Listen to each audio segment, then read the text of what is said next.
Please be seated.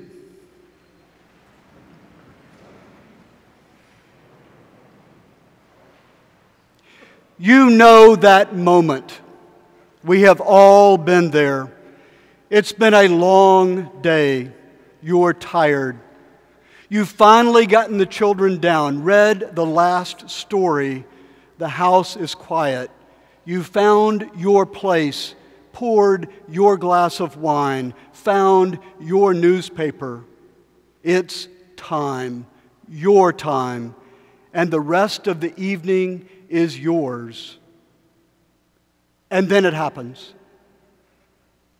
Daddy, can I have a glass of water? Here is my advice to you. Just say no.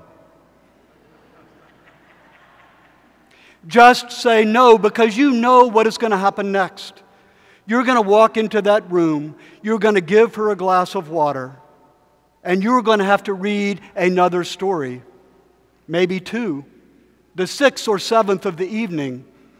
And when you finish that story, she's going to have to go to the bathroom. And 3 minutes in the bathroom with that bright light, you are reading another story. Maybe 2, maybe 3. And at the end of that 3rd story, she's going to want another glass of water. Just say no at the beginning. You know what's going to happen. This is what we lawyers call a slippery slope. Once you step out onto it, you're going all the way down. And it's a metaphor that we employ all the time to explain human behavior. You've heard it before. A journalist gets caught plagiarizing, making up interviews at a location he never attended, and the explanation invariably roots back to something that happened years before when he couldn't find a quote and made it up instead. An employee commits massive amounts of fraud, and you wonder how in the world could this happen? And the explanation invariably roots in something that happened years before, numbers that didn't match, a little correction that was made.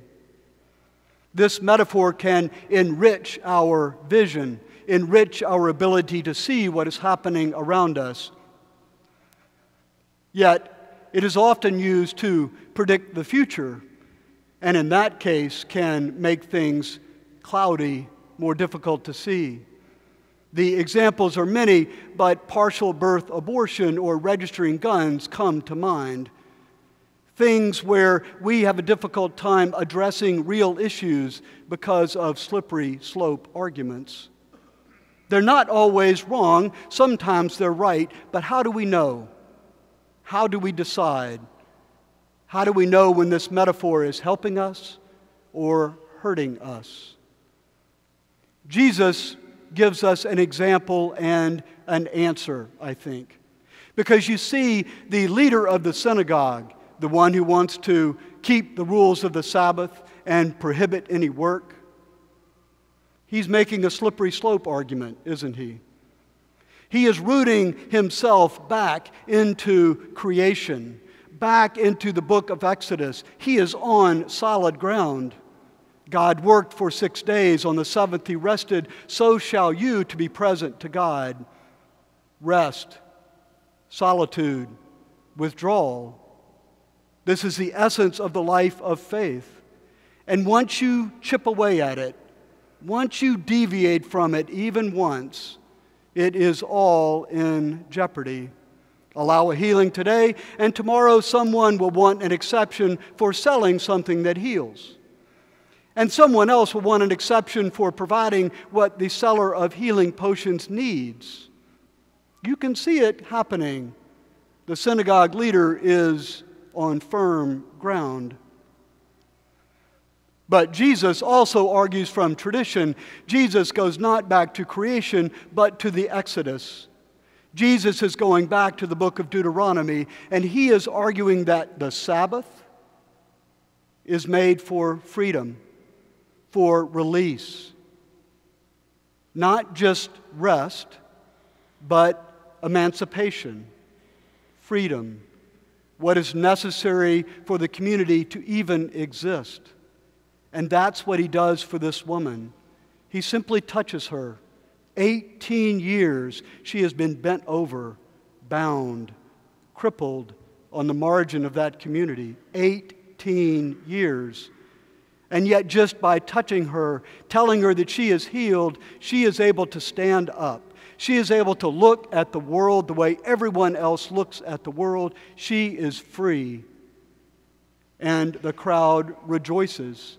The crowd stands and cheers because they all feel as if the community is stronger, more grounded, better, closer to God. So what might this look like in our own lives? How do we take this lesson, this example, and apply it tomorrow or the next day? The message, I think, is that to love others is to constantly, unrelentingly be committed to bringing them into the community, finding a way for them to belong, worrying about their suffering, their misery, their pain. Whenever you see the face of suffering, we are called to engage it. We are called, if you will, to go down the slippery slope with intention, as if we are skiing it or sledding it. Not to step away, live by the rules, but to engage, to have an unrelenting commitment to alleviating suffering. But it's not easy. Let me give you an example. I heard an interview recently with a Danish police officer. He was from this little town on the east coast of Denmark, Aarhus. I've never heard of it. But it is apparently a very civil, clean, very Danish place. It's the kind of place where a television station tried to run an experiment to test the people. They took wallets with money in them and left them lying around on the street to see what people would do.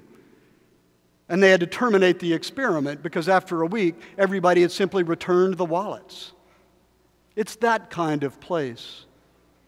But Torleif, this police officer, was sitting around with his friends one day when a call came in. It was a call from a parent, frantic. Their child was missing. They had gotten up that morning and their son was simply gone.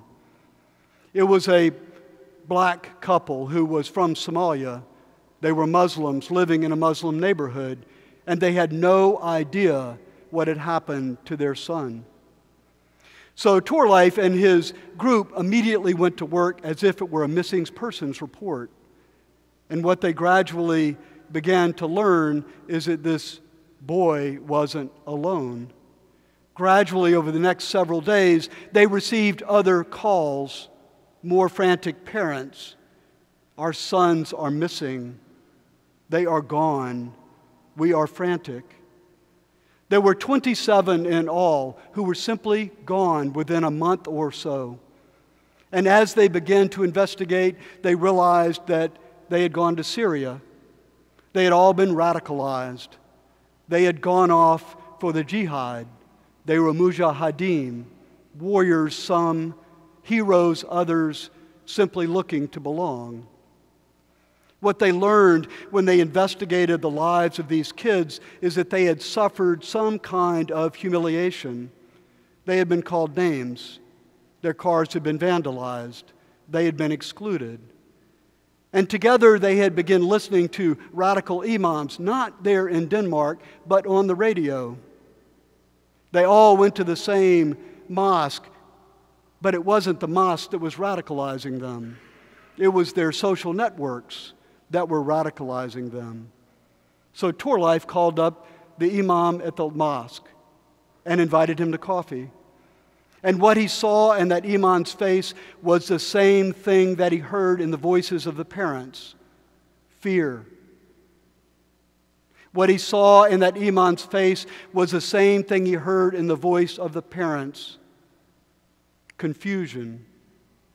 What he saw in the imam's face was the same thing he heard in the voice of the parents: we have no idea what to do, please help us. And then he heard the stories.